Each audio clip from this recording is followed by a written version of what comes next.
Republican पक्षाचा 69वा वर्धापन दिन 3 नोव्हेंबर रोजी चौदार तळ्याच्या महाड क्रांतीभूमीत साजरा होणार। हजारोंच्या संख्येने उपस्थित रहा। बाबासाहेब जाधव। महामानव डॉक्टर बाबासाहेब आंबेडकर यांच्या संकल्पनेतून रिपब्लिकन पार्टी ऑफ इंडिया या पक्षाचा वर्धापन दिन 3 नोव्हेंबर रोजी सोमवारला दुपारी 3 वाजता चौदार तळ्याच्या महाड क्रांतीभूमीत चांदे मैदान येथे आयोजित करण्यात आलेला आहे।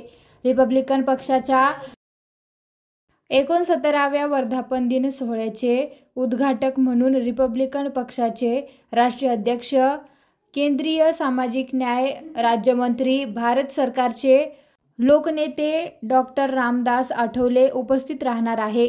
बुलढाणा जिल्ह्यातील कार्यकर्त्यांनी मोठ्या संख्येने उपस्थित राहण्याचे आवाहन बुलढाणा जिल्हा संपर्क प्रमुख पत्रकार बाबासाहेब जाधव व आंबेडकर चळवळीचे नेते, भीमरत्न पुरस्कार प्राप्त समाजभूषण भैयासाहेब पाटील यांनी केले आहे।